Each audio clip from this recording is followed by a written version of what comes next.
Welcome to Danao City, a vibrant coastal city in northern Cebu known for its rich history, strong community spirit, and deep tradition.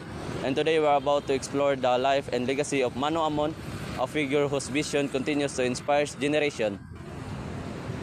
Ramon Durano Sr. or Mano Amon has become one of the most respected leaders not only in politics but also in fostering unity community.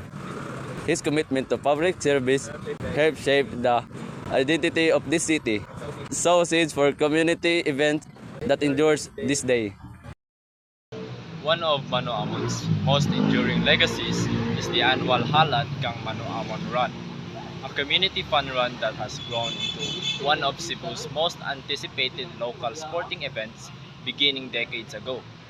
This event was envisioned by Mano Amon to promote health, sportsmanship, and community engagement among Danawanans and visitors alike. Held each year in Plaza Mano Amon, the fun run consists of different categories including 3K, 6K, and 12K races, welcoming students, residents, athletes, and even international participants over the years. It has become the second largest running race in Cebu and a staple of Danao's holiday season.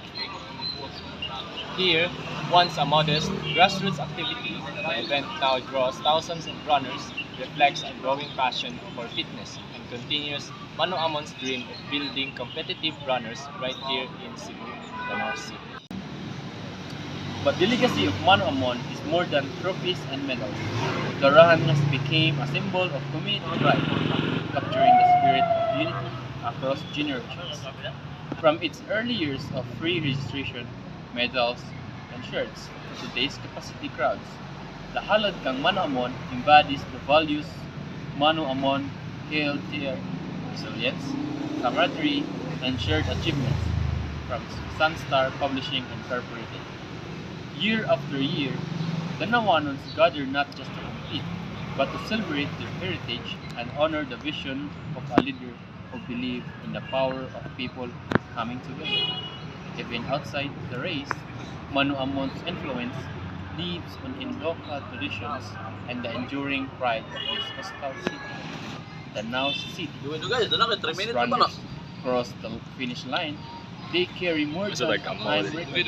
They carry a legacy of Dugay mo na, ato na isno mo. Danao itself. Mano Amon may be gone, but its impact runs on. Ha? Slow mo lang tani.